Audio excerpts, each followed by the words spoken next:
Om Namo Bhagavate Vasudevaya. Om Namo Bhagavate Vasudevaya. Om Namo Bhagavate Vasudevaya. Om Agnanatimirandasya Gnananjanashalakaya Chakshurunmilitam Yena Tasmai Shri Gurave Namah. Namo Vishnupadaya Krishna Preshtaya Bhutale Srimate Bhakti Vedanta Swamiti Namane Namaste Saraswati Deve Gauravani Pracharine Nirvishesha Shunyavadi Paschatya Deshatarine Jai Shri Krishna Chaitanya Prabhu Nityananda Shri Advaita Gadadhara Shivasadi Gaura Bhaktarvrinda Hare Krishna Krishna Krishna Hare Hare Rama Rama Rama Hare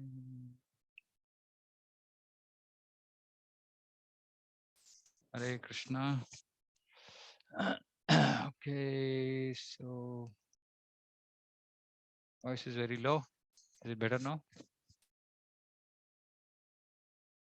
Soumya Mataji? Little Prabhuji, low, it's fine. Prabhuji. Still okay. Veera Prabhu is saying fine. Soumya Mataji is saying low. Is it better now? Hare Krishna, Krishna Krishna, Hare Hare. Okay, Prabhuji. Yeah, okay. Okay, Hare Rama, Rama Rama, Hare Hare. Okay, so we're going to do chapter 17 summary today. 17 and 18 are left. Okay, so I'm reading from table of contents from Bhagavad Gita as it is, what Srila Prabhupada is writing about chapter 17. Chapter 17, divisions of faith. There are three types of faith corresponding to and evolving from the three modes of material nature. Acts performed by those whose faith is in passion and ignorance yield only impermanent material results, whereas acts performed in goodness, in accord with scriptural injunctions, purify the heart and lead to pure faith in Lord Krishna and devotion to Him. So that is why it is recommended that one comes to the mode of goodness. So when we go through these two chapters, we have to first start recognizing what are all the activities in mode of goodness and make a note and see that in those areas that we are not, we are avoiding passion and ignorance in terms of our behavior. So it's like a very, deep study one has to do and understand what it is to be in the mode of goodness, what it is to be in the mode of passion, ignorance, etc., and avoid activities, or way of thinking, doing, willing, etc., in passion and ignorance. So yeah, so let's try to understand what these are. So first, 17.4. Men in the mode of goodness worship the demigods. Those in the mode of passion worship demons, and those in the mode of ignorance worship ghosts and spirits. Now, in all these, there is a fourth level, which is transcendence, Vishuddha Sattva. And so, one who worships only the Supreme Lord is in the mode of transcendence, right? As in, is transcended three modes. Some of this description about the different aspects in transcendence is described in Bhagavatam, but for this particular chapter it's mostly referring to goodness, passion, and ignorance. So for us, practicing devotees, we can look at it in two ways. Either we don't belong to any of these modes, which means that it's very good, that means we've already transcended that particular aspect. So for example, if you are not worshipping demigods or demons or ghosts and spirits, then we have transcended the mode of goodness, passion, and and ignorance with respect to faith. So we've transcended, we have faith only in Krishna. So which means that we've transcended this particular quality of faith, and we have now situated in mode of in transcendence. But if somebody still are doing some bit of demigod worship, of course, nobody will be doing demons and ghosts and spirits, but people might still be used to doing demigod worship and also worship Krishna, Vishnu. Then there are mixed modes.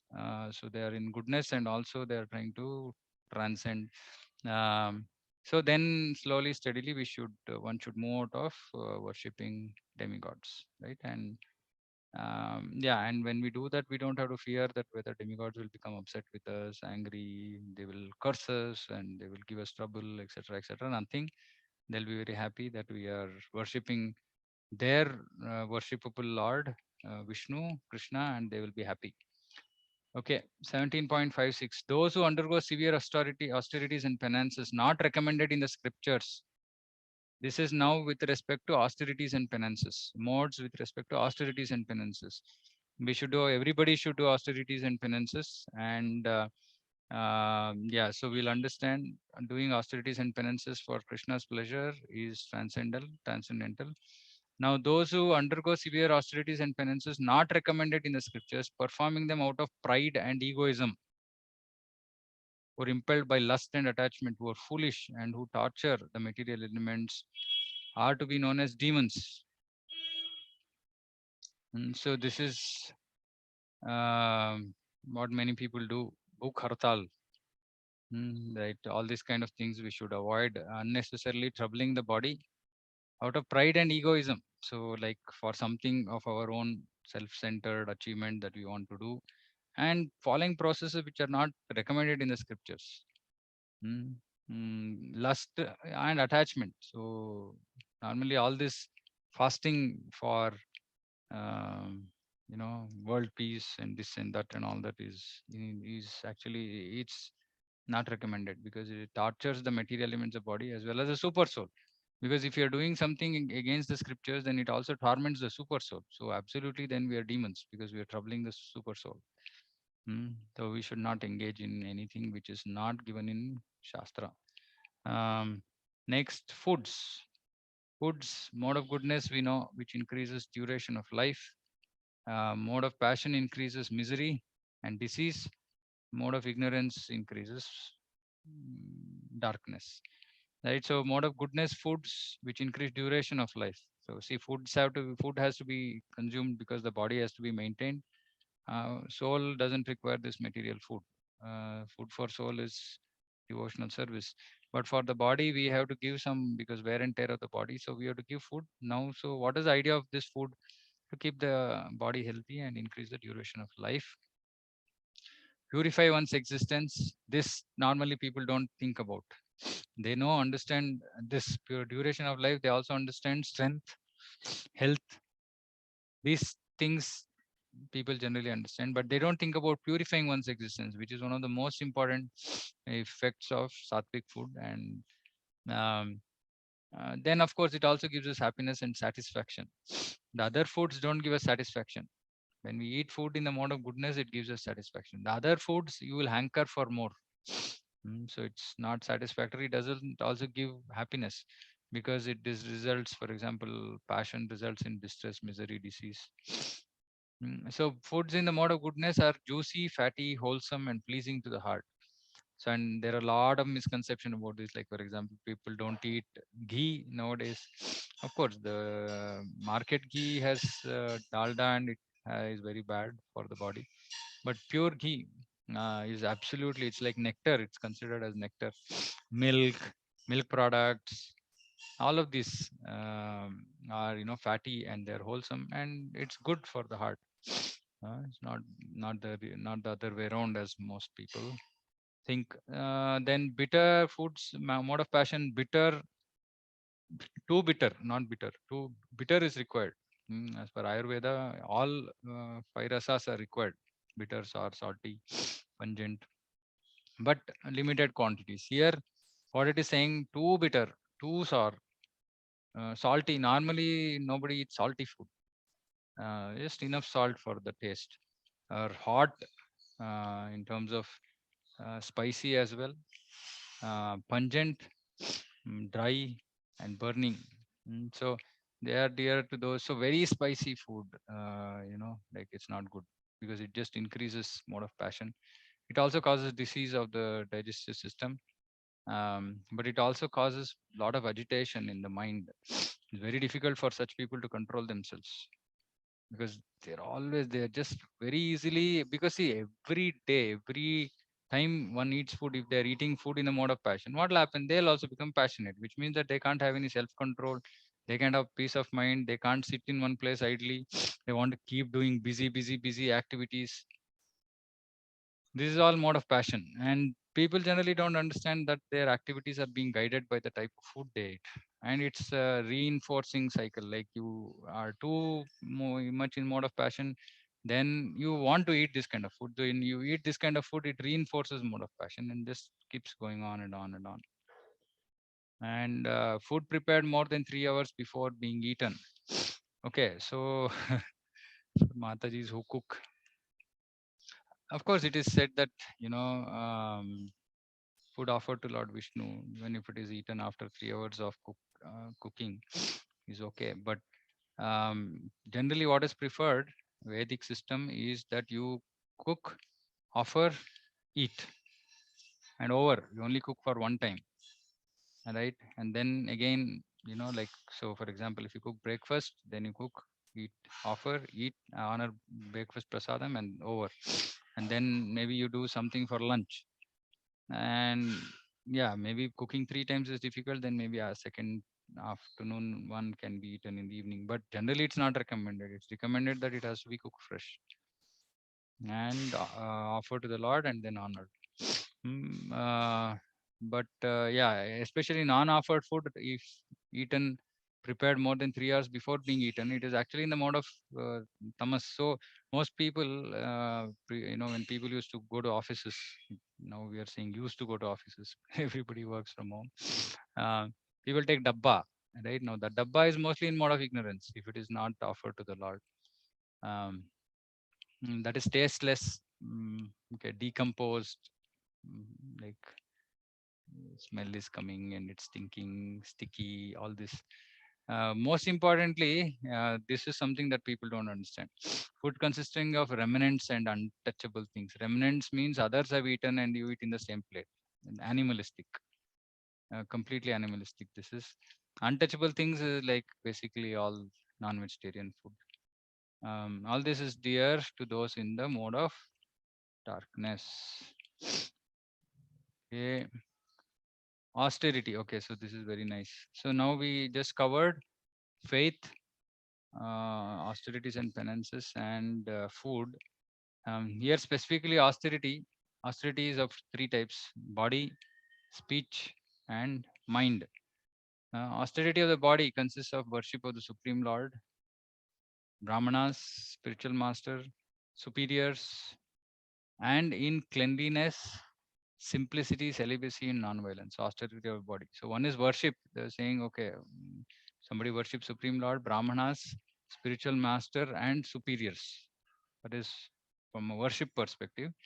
And then one should be clean. One should be simple, live simply. Celibacy, which means brahmacharis completely abstaining from sex life, and married brahmacharis only engaging when it is required for procreation at the Garbhadhana Samskara recommended time, etc. etc. And non-violence. Non-violence, obviously, not doing violence in terms of normal mundane violence, and also not giving Krishna consciousness to others is also considered as violence. So that also should be avoided. But here, mostly austerity of the body is not being violent, which means killing other living organisms, etc. This is austerity of the body. Now, austerity of the speech. So this is very amazing. This is the hardest. Austerity of body, somehow we can manage. Austerity of speech. Speaking words that are truthful, pleasing, beneficial, and not agitating to others. And also in regularly reciting Vedic literature. So this is very important. Daily basis, you should be chanting some mantras. Of course, we are chanting the Hare Krishna Mahamantra, but apart from that, some like, Bhagavad Gita shlokas or, something we should be chanting every day, which is good. Mm. So speaking words that are truthful. Of course, truthful, again, mundane truth is very difficult to ascertain. We should be truthful, considering Anukulyasa Sankalpa, and considering what is favorable for Krishna consciousness.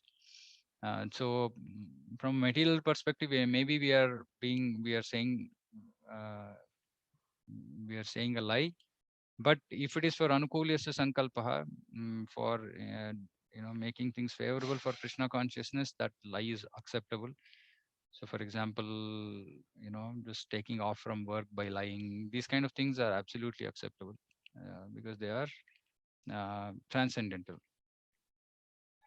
Pleasing, yes. So pleasing doesn't necessarily mean that we simply speak so that others just feel happy, even if it means false flattery. No, pleasing means that one has to tell the truth, but not in a way that uh, see, truth is always already very difficult to consume. But if you say the truth in such a way that it becomes even more difficult because of the way you are presenting it, that's not good. Any news can be given in a way that somebody can actually understand, accept it, that it is for their own welfare, etc. Otherwise, we'll simply be agitating them, and then it will result in no benefit. Hmm. And whenever we are speaking anything, we should always speak only if it is beneficial for the other person. Otherwise, simply irking somebody, agitating somebody, speaking some things because we are irritated with somebody. I mean, all this is austerity of speech. So we should control our speech really. And I keep observing this, how mind is pushing, say this, say this, say this. And slowly and steadily, with practice of Krishna consciousness, at least you can say, okay, no, not required, because it's not pleasing. It's going to agitate that person, not required. Right? But when it comes to spiritual knowledge and giving direction to people, especially if they're seeking guidance from you, you should speak the truth in a way that they can understand, accept, and not in a way that one becomes hurt, gets hurt by it. Okay, then austerities of mind. Okay, speech seems difficult. Mind is even worse. I mean, these things we should practice. Satisfaction. Just be satisfied with whatever is there, whatever. Like Amit Prabhu was saying, if you have fever, but it's okay. Okay, whatever it is, that be satisfied. Be satisfied, whatever it is. Very difficult, very, very, very difficult. We keep thinking, oh, only small thing I want. Some people say, I have a very small requirement. What is it? I want to be happy. That's not a small requirement. You have to be satisfied with whatever happiness, whatever distress that is there in life. You have to be satisfied. The more we hanker for these things, just creates material bondage. Simplicity of mind. This is very, very difficult. People think so complex in such a complex way. Simple things, being truthful, simple hearted, just telling, very humbly in a way that is pleasing to others, very easy to manage things. But we make it so complicated. We put if condition, but condition, this, that, and we make life really difficult. We should be very simple, straightforward to deal with. Hmm. Grave. Mind should be grave. Grave means always focusing inward, thinking about the ultimate goal, thinking about how to serve the Lord, not frivolous thoughts, useless, light-minded, L-I-G-H-T, light-minded, meaning not serious. Okay, like time pass types. No, we should be grave. At the same time, we can be nice to others. All that is there, but inside we should be grave. Okay, no wasting time. Every moment gone is lost. So these kind of grave thoughts, self-control, yeah, that we understand. Purification of one's existence. So what is this purification means? Mind, whatever thoughts are coming to mind. See, we are fortunate that in Kali Yuga, simply bad thoughts will not result in bad karma phala, will not result in sins. Bad thoughts have to be converted into action. But in previous yugas, bad thoughts itself would have resulted in karma phala. So we are fortunate. But we should purify our existence by making sure that we are not thinking anything useless, anything wrong, anything lusty, anything uh, with the intention to trouble others, all these kind of thoughts. So we should be pure. So we should keep watching our thoughts, and we should see, okay, fine. These are few areas where which I am not pure. There's impurity in my thought process. Okay, let me try to fix it. And then when next time again that similar thoughts come, then we should try to chant Hare Krishna or ignore those thoughts. Somehow depend on Krishna and make sure that we don't encourage that line of thought thinking. So these three things have to be practiced. Very, very difficult, but have to be practiced. We have to keep looking out for how we are speaking, how we are thinking. Very important. Charity. Charity given out of duty without expectation of return at the proper time and place and to worthy person is considered to be in the mode of goodness. So this is very important. First is duty, means for grihasthas, grihasthas have to give charity. Okay. Without expectation of return. Um so we should not give. Just give me one moment.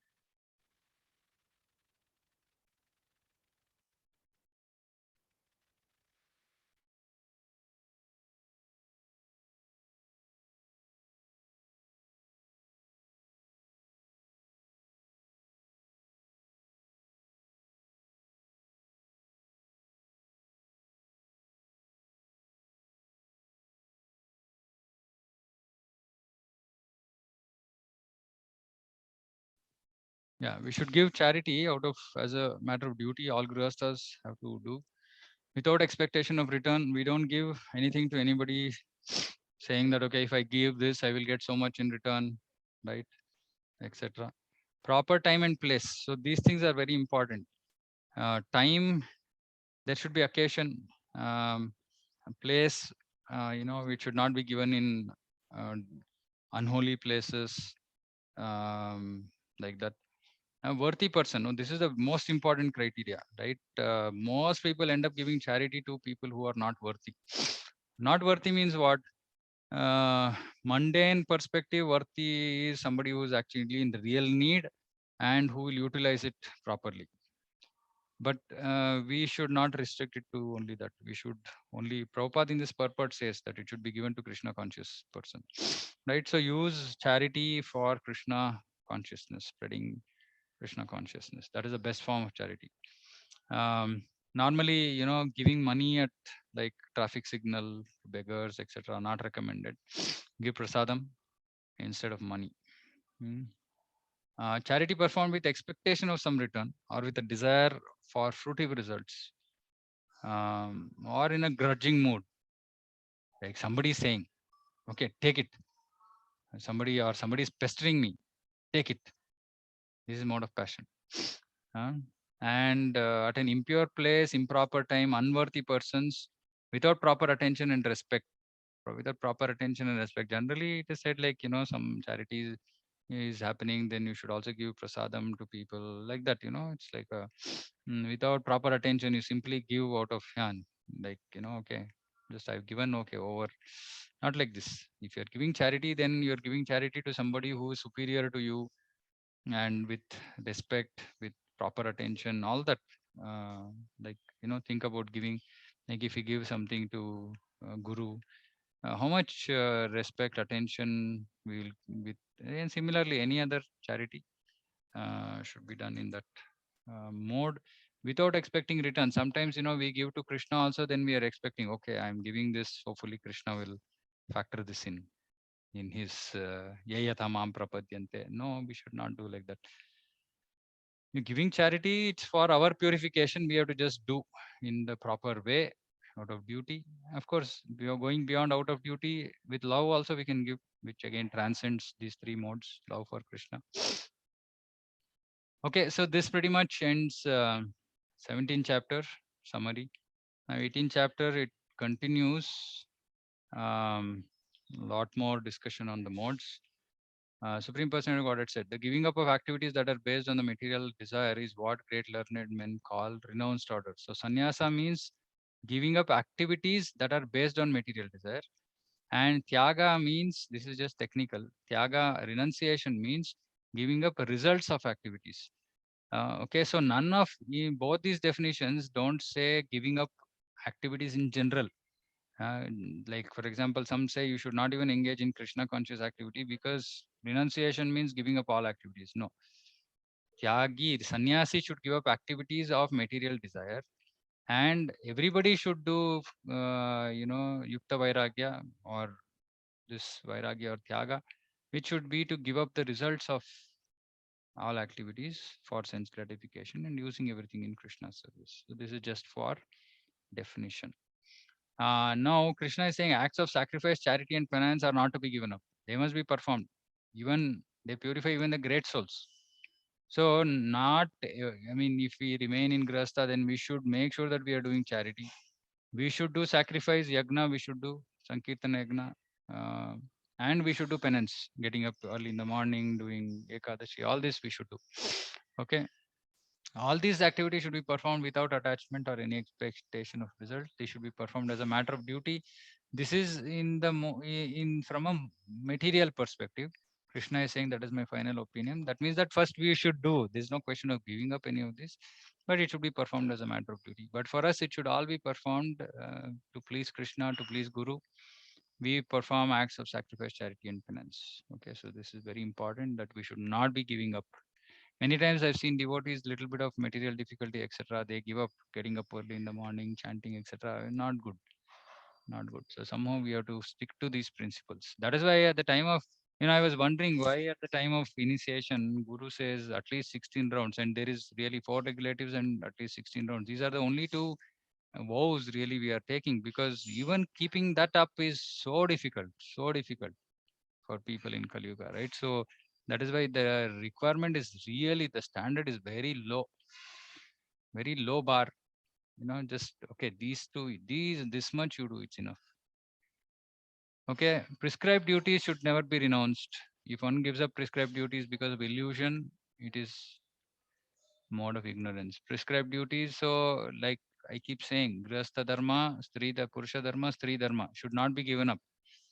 If it is given up because of illusion, yes, because today mostly people are in illusion, thinking, okay, I have to work, irrespective of whether I'm Purusha or Stri. That is illusion. Then it is renunciation. Actually, it is renunciation because one has given up their duty, but it is in the mode of ignorance. Anyone who gives up prescribed duties as troublesome. Oh, this is too much of trouble. Fear of bodily discomfort. Oh, very lot of physical struggle, mental struggle. I can't do this. It's too heavy for me. Mode of passion. Such action never leads to elevation. So if somebody, like for example, I know many cases when simply they give up work for no reason, for no clear reason, that doesn't lead to elevation, it leads to degradation. Okay, you should not give up prescribed duties.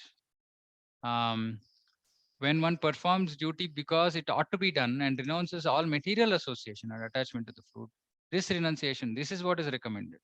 Even for devotees, they should work in this mode. Renounce all material association and all attachment to fruit. So this is recommended. Of course, then there is transcendental, some things like what brahmacharis do. They give up their completely duty, but that is for full surrender to Krishna. And they're giving up. Actually, they are technically not giving up anything, because brahmachari to grihastha ashrama is a transition. And Shastra allows one person to decide which ashrama to take up. So brahmachari technically can say, okay, I don't want to enter grihastha ashrama, and he gives up family responsibilities, taking care of parents, etc., which is accepted as per Shastra. But once somebody takes up ashrama, then that ashrama responsibilities cannot be given up. That is what this is saying. But we should do without attachment and material association. Okay, 5 factors for action. So this we know, we should not think about ourselves as the doer. For that, it is said, okay, we are not the sole doer. There are 5 other reasons: the body, the performer, which is the atma, various senses involved, many different kinds of endeavor, and ultimately the super soul. So we can't think of ourselves as the sole doer, sole person responsible. So we cannot claim credit of an action. Oh, I did it, I did it. No, not I did it. I am there, but my body is there, my various senses are there, then different my endeavor is there, and super soul. Now all these are not in my control. The rest are not in my control, literally, because we are completely under condition, right? We are conditioned. Okay, whatever right or wrong action a pan performs by body, mind, or speech is caused by these 5 factors, not by me alone. Therefore, one who thinks himself the doer, not considering the 5 factors, is certainly not very intelligent and cannot see things as they are. Okay, so this is very clear. No need to have any kind of pride because we are not the only doers. There are 5 reasons for any action to happen.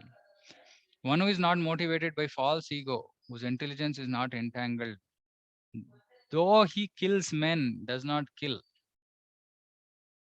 So even if somebody is killing people, but if he's not motivated by false ego, which means that he's not motivated for his own sense gratification.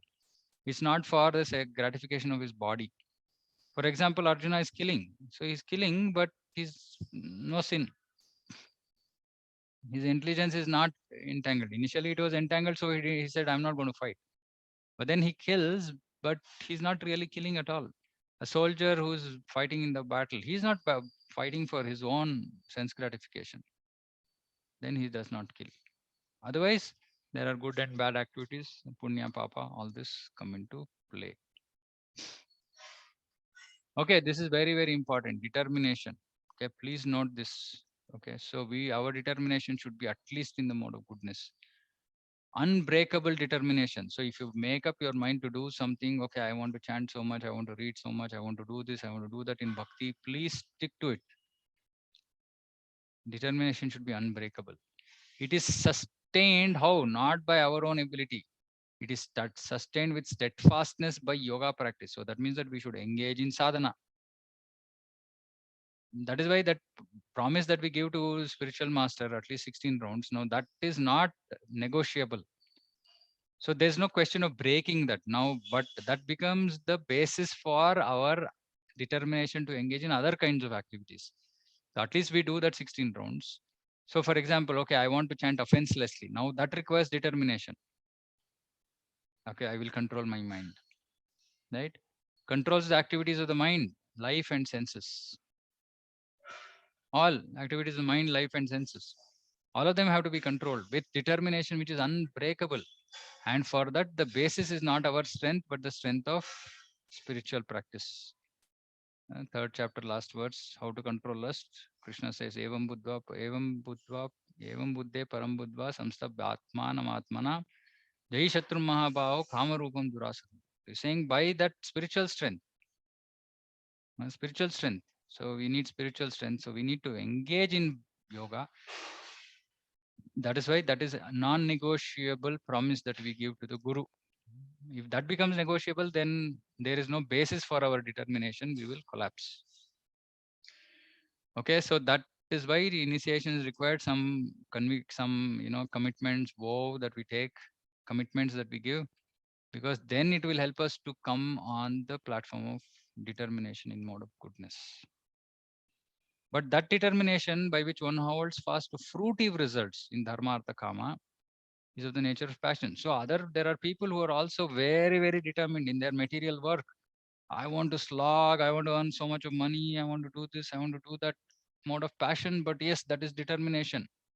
But that's not determination in mode of goodness. That's determination in mode of passion. And determination, we cannot go beyond dreaming. Okay, we only keep thinking, okay, maybe I should do this, I should do that. Dreaming, fearfulness, lamentation, moroseness, illusion. Oh, why this happened to me?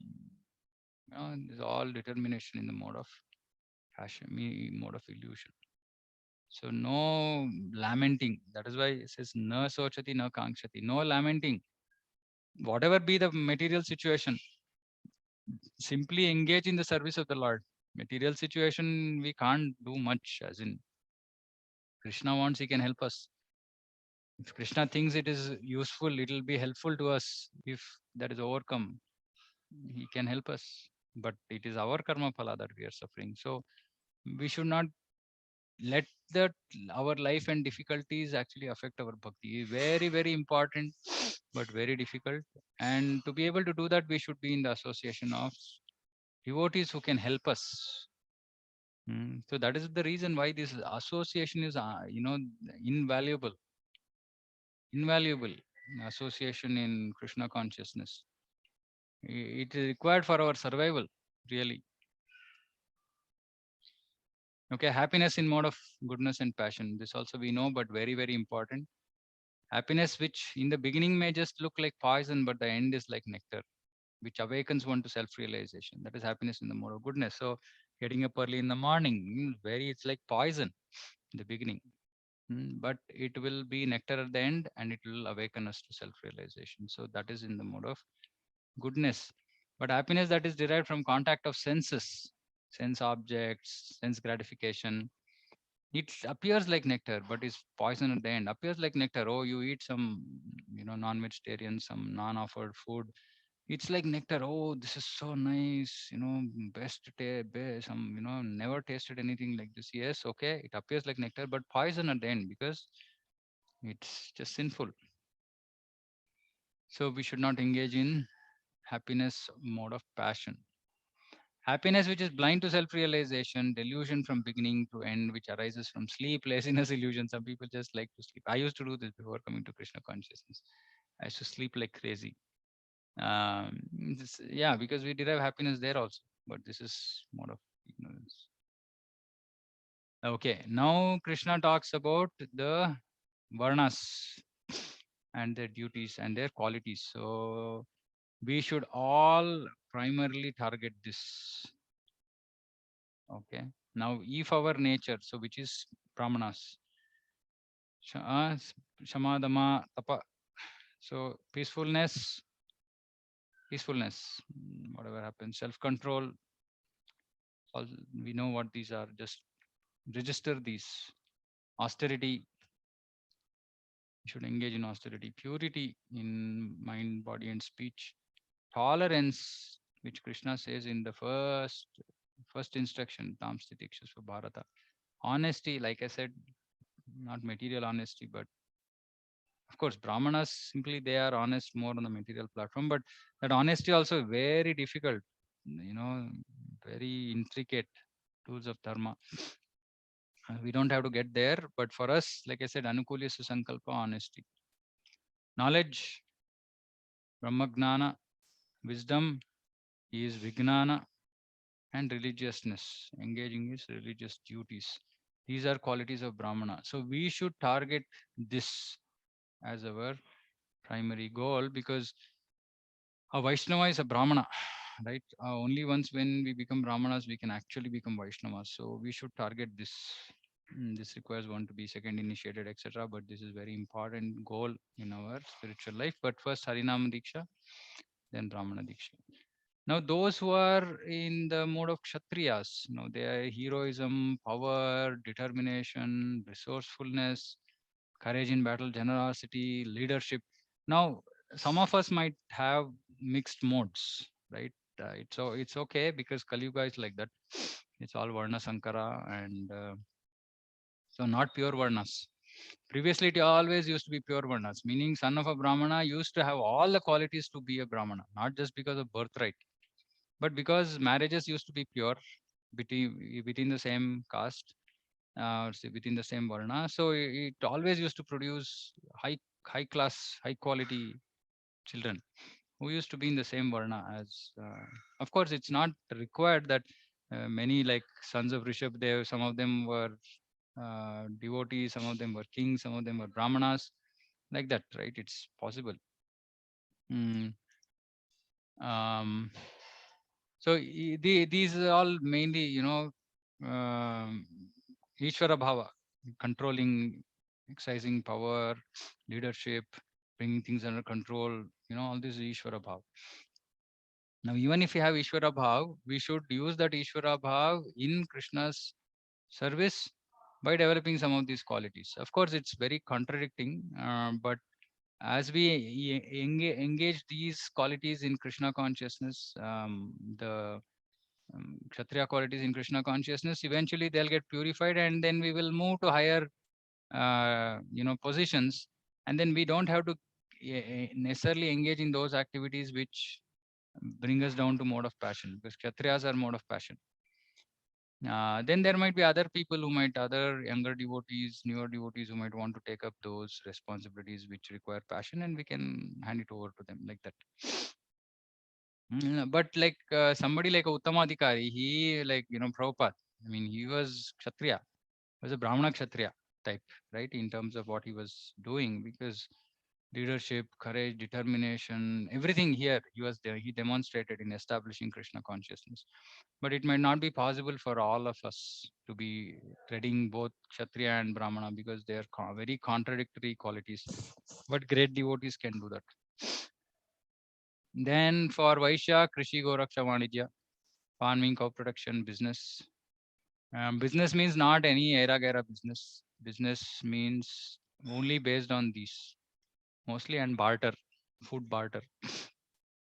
Mm, Shudras, and of course, I mean, barter means like somebody produces cloth, somebody wants rice, like that, helping set up economic exchanges like that. Mm. Shudras, they are just to do labor and service to all the other three classes. So if you don't have any of these specific qualities, then we fall into class of Shudra. Of course, Vaishnavas are not classified among any of these, but in the initial stages, it's good for us to think about what kind of qualities we have, so that we can align ourselves accordingly. So for example, these kind of devotees, they engage in a lot of like cleaning services in the temple, and transporting things from one place to another, these kind of things, right? And everything is equal to the Lord. There is devotional service. It's not like a Brahmana service is high class than the Shudra service, or that kind of Shudra type service. No, because Lord sees everything equally. Hanuman and that squirrel, Lord Rama saw them equally. Okay. um and okay, Krishna is also saying, by performing your own work, how can you achieve perfection? By worshipping the Lord, man can attain perfection through performing his work. So that is why Yagnartat karmanonyatra lokoyam karma. So we should do work as a sacrifice for Vishnu or Krishna. Then we can achieve perfection. It's not like we have to give up work. We can give up work also at a more mature stage. Yoga rudasya tasyaiva. Yoga ruda, when we have reached high perfection stage or very high elevated stage, then we can give up work. But otherwise, we can do work and offer it to the Lord. It is better to engage in one's own occupation, even though may perform it imperfectly. Again, Krishna is talking about karma, prescribed duty. It's okay, even if you're doing it imperfectly, no problem. You do your duty. Don't give up. Don't give up. Because doing others, call it work of others, which belongs to other varna or others nature, also is sinful. Not doing is also sinful. Working like somebody else's, doing somebody else's work is also sinful. Meaning, if I'm Brahmana type and I'm engaged in Kshatriya type of work, that is also sinful. And not doing anything is also sinful. Okay, every endeavor is covered by some fault, so it's okay. I mean, don't think that okay, my work is faulty, I'm going to get karma phala, so I will not do. No, do without attachment for results, offer it to Lord, then it gets purified. um okay, this is fine. um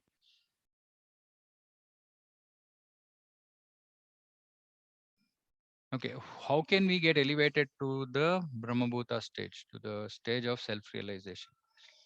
Being purified by intelligence and controlling the mind with determination. Okay, purified by intelligence, which means that we've read Shastra, understood Shastra, applying it in our life, and controlling the mind with determination.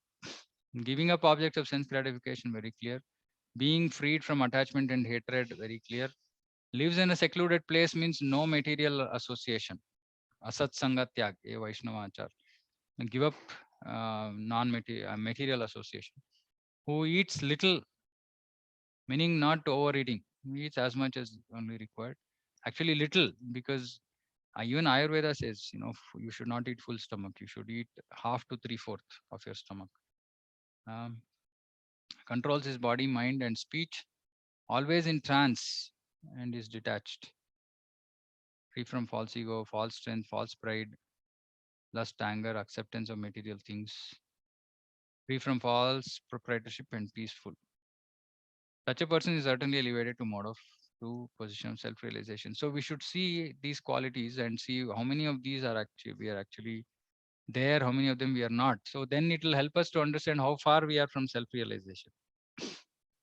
Each of us will be at different stages, and this should become like a drive. I want to achieve this position of self-realization. Why? Because without this, I cannot achieve Krishna Prema or the spiritual world. So this becomes our first milestone, and we need to work towards it. How do we work towards it? Both ways, by engaging in Krishna consciousness, being non-attached to material things, and also parallelly following the do's and don'ts. If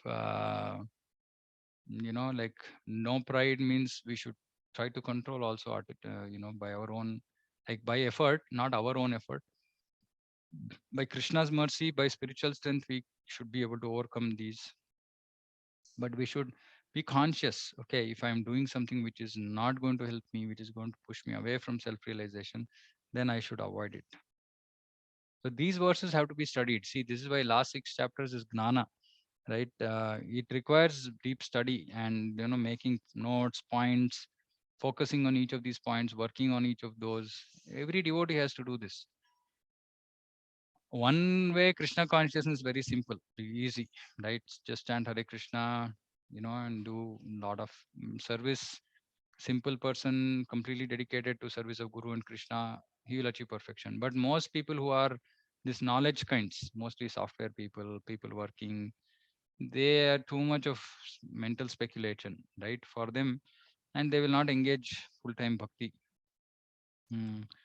So it requires these things to be. We should try do the do's, which is chant Hare Krishna, get up in early in the morning, chant Hare Krishna, accept only prasadam, devotees association, etc., etc. Don't associate with non-devotees. Don't show pride. Don't show lust. Don't show anger. All these things, and we know that we cannot control any of these by our own endeavor, and we depend on the do's, on spiritual strength to control this. But we should be very conscious. If we are prone to doing some nonsense activity, we don't expose ourselves to that activity. For example, if we are prone to say eating ice cream, then we don't go and sit in an ice cream parlor, right? Or keep staring at somebody who's eating ice cream and say, okay, can I control? Can I control? No, yeah, stupidity, right? So we avoid it. We just say, okay, walk off. Of course, we will reach a stage when we will be sitting there and others are eating and we'll be preaching them Krishna consciousness and we are not just affected. That stage will come. But initially, we just keep away. Okay, this is going to be like, for example, people get. I mean, I used to have this problem a few years back, like Hindi songs, old Hindi songs, which I used to love before I came into Krishna consciousness. And then any even slight tune would just pull my mind. So I used to just, like literally close my ears if I'm hearing any of those songs. But over a period of time, by Guru Krishna's mercy, and able to tolerate some of these things. So like that. But initially, we should avoid things that will pull us down. Very, very important. And these things we should keep noting how, austerity of mind, austerity of body, austerity of speech, how much am I doing, can I improve, and become conscious, pray to Krishna, Krishna, please give me strength. I want to overcome this anartha. And then, work on those like that. One who is thus transcendently situated, Brahmabhuta Prasannatma, this is Brahmabhuta, at once realizes Supreme Brahman, then he becomes joyful. So when we live like this, when the stage of self-realization, then one realizes Supreme Brahman. Realizes means what? Not know. Realizes means experiences, feels the presence of, understands not just theoretically but practically that I am Brahman and then he is Parabrahman. So when we are fixed in that realization, that is why there are two words, sakshatkar, realization, and knowledge or gnana. So this is a matter of realization. This is not a matter of knowledge, because my knowledge we already know. Oh, I'm not Supreme Brahman, but I am not joyful, right? Because I've not realized that stage. For us to realize that stage, we have to engage in activities of bhakti, which will bring in all these qualities, right? And remove unwanted qualities. Then we can actually realize Brahman, and then we become joyful. Such a person never laments nor desires. na sochati na kankshati. Samasarveshu bhuteshu, he will be equally disposed to every living entity. Mad bhaktim labate param. Mad bhakti means Prabhupada says pure devotional service. Only at that stage we get pure devotional service. So what we should understand, we are engaging in activities of bhakti now, which is ashuddha bhakti or mishra bhakti, to finally come to this Brahma Bhuta, because even that mixed bhakti is so powerful that it can bring us to the position of self-realization. And then when we come to the self-realization, then we actually engage in pure devotional service. So it's like we are serving to actually really serve. It is like a preparation. Hmm. And then one who can understand me as I am only by devotional service, bhaktya mamam janati. Then with full consciousness of me, he can enter kingdom of God. Otherwise, we can't enter kingdom of God unless we are fully conscious of Krishna. Fully conscious of Krishna means what is Krishna, what are his qualities, what does he expect, how should I serve, all these things. Fully conscious. This is the perfection of bhakti. When we come to that, then we will be allowed entrance into the kingdom of God. Though engaged in all kinds of activities, my pure devotee under my protection reaches the eternal and imperishable aboard my grace. So my pure devotee means he doesn't have any material desires. No, no impersonalism, no material desires. Anya vilashita shunam gnana karma dhanavritam. So he is a pure devotee. He will always be under the Lord's protection. He might be engaged in all kinds of activities. Now, all kinds of activities means obviously it's not talking about sinful activities. He can be engaged in all kinds of devotional activities, which means he might be dealing with money, he might be dealing with authorities, he might be dealing with politics, he might be dealing with so many things for Krishna's service, very clearly ordained either by not either ordained by his guru. And then such a person, he definitely reaches, because then we should not think, okay, he's engaged in all kinds of activities, then he'll get karma phala, then you have to get stuck. No, because he's working for Krishna, he can be engaged in all kinds of activities, still he will go to Supreme Lord. In all activities just depend on me. So this is very, very important. In all activities, this is not for just pure devotees, this is for everybody. All activities just depend upon me and work always under my protection. In such devotion service, be fully conscious of me. So anything that we are doing, we should be fully dependent on the Lord. Krishna, if you want. That's why, Bhakti Siddhanta Saraswati Thakur taught us. He used to say, anything somebody says is okay, yes, Krishna willing. We should incorporate that thought process, like Muslims do, inshallah. If Lord desires, we should have this mood saying that, it's not me, it's not my ability. If Krishna desires, let it happen, right? And then, but we do our duty, whatever is our duty, whether grasta duty or devotional duty, we just do. And we always work under his protection, which means that in every situation, we are just thinking about Krishna, okay, I'm in this difficulty, I'm in that difficulty. Pure devotees don't think about all this, their protection and all that. But, when we are not reached that pure state, still we can depend. Actually, even pure devotees think about Krishna, but they don't ask for any outcome. Like, we see in the 10th canto, like devotees are calling Krishna, you are our only resort, please help.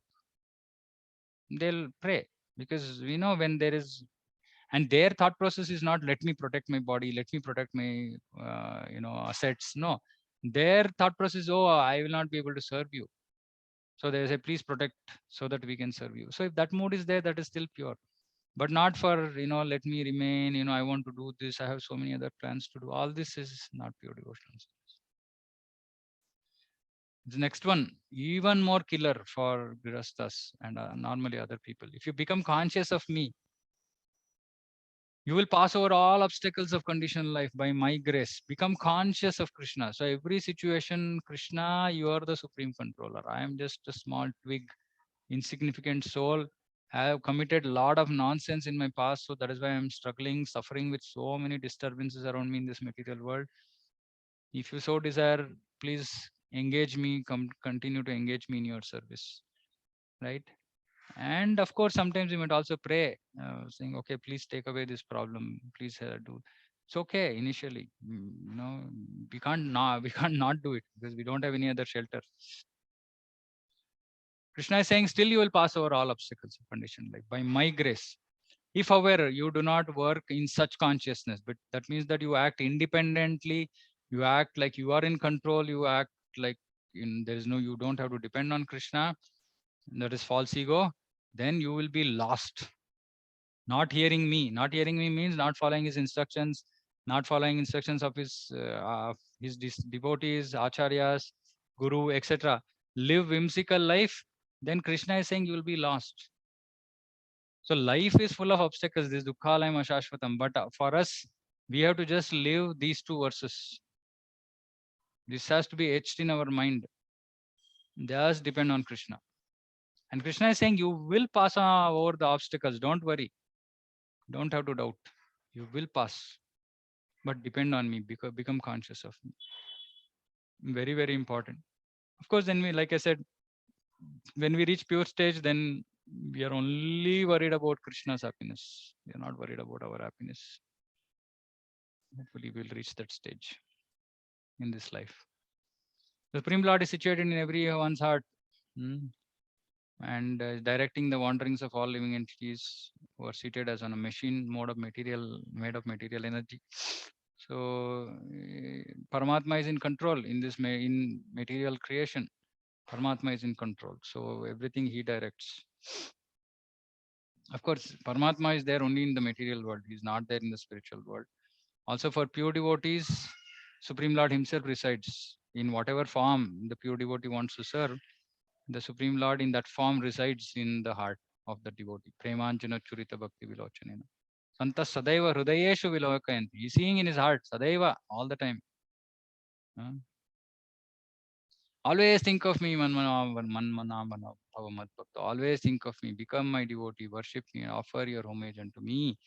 Then you will come to me without fail. Again, Krishna is giving a benediction. You will come to me without fail. But we have to just do this. I promise you this because you are my very dear friend. We are all of us, we should be dear to Krishna. And then Krishna is saying, so for you to do it, abandon all varieties of religion. Just surrender unto me. Surrender unto him means surrender unto Guru. Follow Guru's instructions. Then Krishna is saying, I shall deliver you from all sinful reactions. This is not whimsical actions, not just the way we want to do. No, authorities have to be followed. And then we surrender everything to Krishna. Then Krishna takes control. Okay. This confidential knowledge may never be explained to those who are not austere, not devoted. But Prabhupada says devotees anyway go and speak to everybody because they are more merciful than the Lord. And for one who explains the supreme secret to devotees, pure devotional service is guaranteed. Was one of my very initial drivers to go into preaching. So anybody who is not still inspired to preach, please read this. If you want to go back to him, this is pure devotional service is guaranteed if we engage in preaching. Okay, so this is a supreme secret. If we want to give it to other devotees, then we have to become pure, and then we will get pure devotional service. There is no servant in this world more dear to me than he, nor will there ever be one more dear than the one who is engaged in distributing this secret to others. And I declare that he who studies this sacred conversation of ours worships me by his intelligence. So that is why we keep saying, read Bhagavad Gita, Bhagavatam every day, because we are worshipping Krishna by intelligence every time we are doing this. One who listens with faith and without envy becomes free from sinful reactions. Bhagavad Gita, simply hearing with faith, without envy, envy of Krishna's position. Oh, why he is Supreme Lord? Why he is taking so much of importance? No, no envy, right? And with faith, okay, whatever Krishna is saying is for my benefit. Then he becomes free from sinful reactions. So simply by reading Bhagavad Gita, one can become free from sinful reactions. And of course, then he will go attains auspicious planet. So he'll go to Swarga. But then he'll continue devotional service and then he will go to Vaikuntha or Goloka, right? So, but reading itself is also beneficial. And Yatra Yogeshwara Krishna, wherever there is Krishna and Arjuna, there is opulence, victory, extraordinary power, and morality. So it is a recipe for success. for both material and spiritual success. So one has to read Bhagavad Gita, one has to surrender to Bhagavad Gita. How much ever advanced one is, one cannot give up reading Bhagavad Gita, because Prabhupada's words so deep, Krishna's instructions are so deep. We can keep going in and in and in, right? Deeper and deeper and deeper.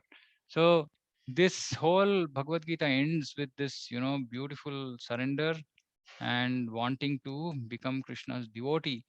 And then obviously when comes one reads this, first question comes to mind is, how do I become a devotee? How do I serve the Lord?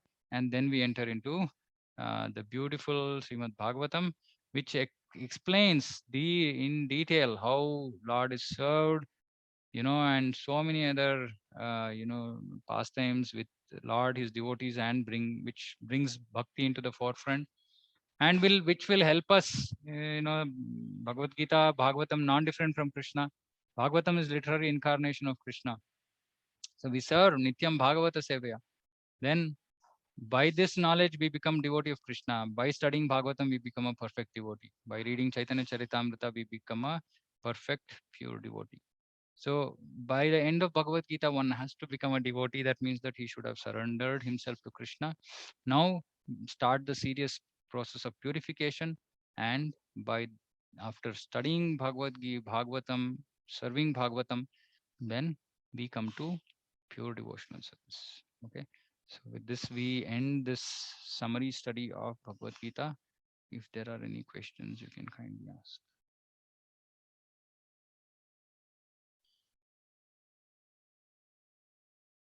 Okay. Anybody has any questions? Prabhuji, Yeah. the last verse, wherever there is Krishna, the master of all mystics, and wherever there is Arjuna, the supreme archer, there will also certainly be opulence, victory, extraordinary power, and morality. That is my opinion. So this last verse is spoken by Lord Krishna himself, right? No, this is all Sanjaya. Sanjaya, okay. So why he is specifying about Arjuna here?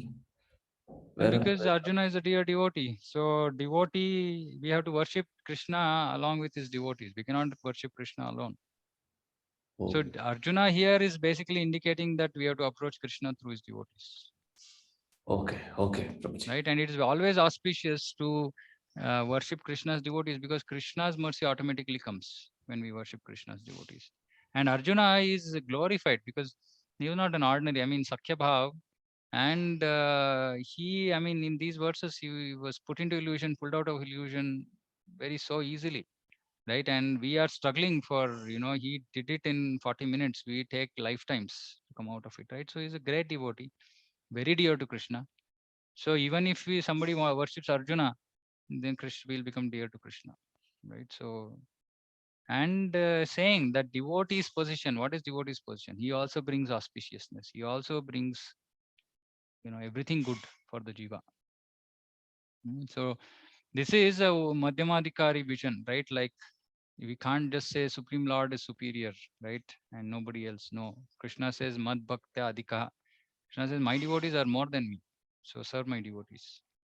So it's ending, Bhagavad Gita is ending saying that service to devotees, and then Bhagavatam picks up the mode of service. Okay, Prabhuji. Thank you. Hare Krishna Prabhuji. Yes, Dandavad. Mati. In one verse, it is told about 5 doers, right? Five The doers. body perform. Yeah. Again, it all depends on the soul's desire, right? Once a Yes. soul desires, only then it will have to. It has to be performed by those various performers. Okay. Good question. Okay, so okay, it's important question. Now there are two aspects to this. One is we've already kick-started the chain of action and reaction because of our previous desires. What was the first desire? Is to enjoy independent of Krishna. And then we came into the material world and we did some actions. Now that actions, then we used our free will, and then there is a chain of action reaction which is going on. So now many a cases we will not have option. We have to engage in some duty, be in some work, in some actions, because it is forced by previous karma. That is one kind of doer. Now in some cases we also use free will. It's not a result of our past karma, but we are creating new karma. We are creating new karma. when we use, yes, when you said like, my desire, whether I want to go towards Krishna, away from Krishna, based on that, I will do a certain type of activity. That again, if it is not on devotional platform, it will result in a cycle of action and reactions like that. Okay, Prabhuji. And If also you're one, not clear, did I answer? yes, Prabhuji. Okay. Yeah. Okay. And also one more thing, like in Kali Yuga, even modern women giving up Sri Dharma and like working out, is that also considered a sinful reaction? Or? Yeah. Okay. Direct answer is yes. See, what is recommended is that we don't do any of these whimsically, which means that, okay, we heard this today, so tomorrow we resign. No, that won't work because we can't accept it also. See, the Yes. whole process is very simple, right? When we come to Krishna consciousness, and this has been my approach also, I don't hide back any information from anybody, because then I will be doing disservice, right? I'm doing the work of a preacher, and whatever is there in Bhagavad Gita or Bhagavatam, we have to give to others. But one thing very important, right? We are all looking at pure devotional service, right? And it's a journey, right? Now somebody wants to climb Mount Everest, the first day only doesn't, go to the, and starts climbing, right? But the direction has to be clear, saying that, okay, this is the way of life. And what happens is, when we engage seriously in bhakti, we are doing, you're doing work, no problem. Then you engage in bhakti, your chant rounds increases, you get involved in reading, and purification happens. Purification happens automatically. These things are taken care. And of course, then, like, there are some devotees who have responsibility, who have to take care. They cannot give up work. They have to continue, because there's no other option till, somebody else, children who are come in play to take up their responsibilities, etc. They will have to continue. Can't give up responsibility. But those who don't have a requirement, they don't have to, right? Some people, their material situations force them to do it.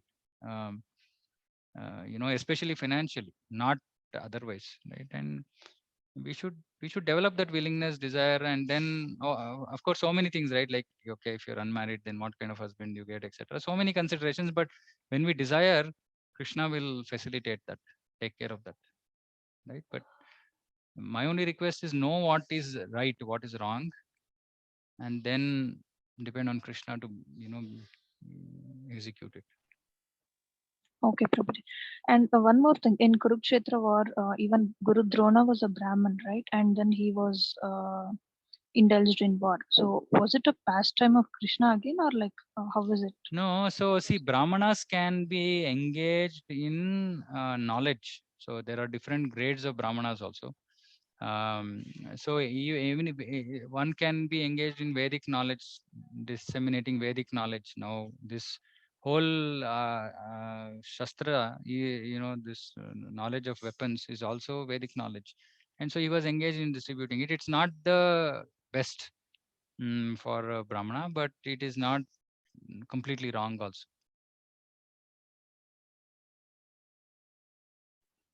Okay, Prabhuji, thank Yeah. you. Okay, nice. You had so many questions. Anybody else has anything to say? Okay, otherwise, Krishna willing, we will start Bhagavatam. Yeah, I mean, okay, so we'll see next week. Okay. Prabhuji,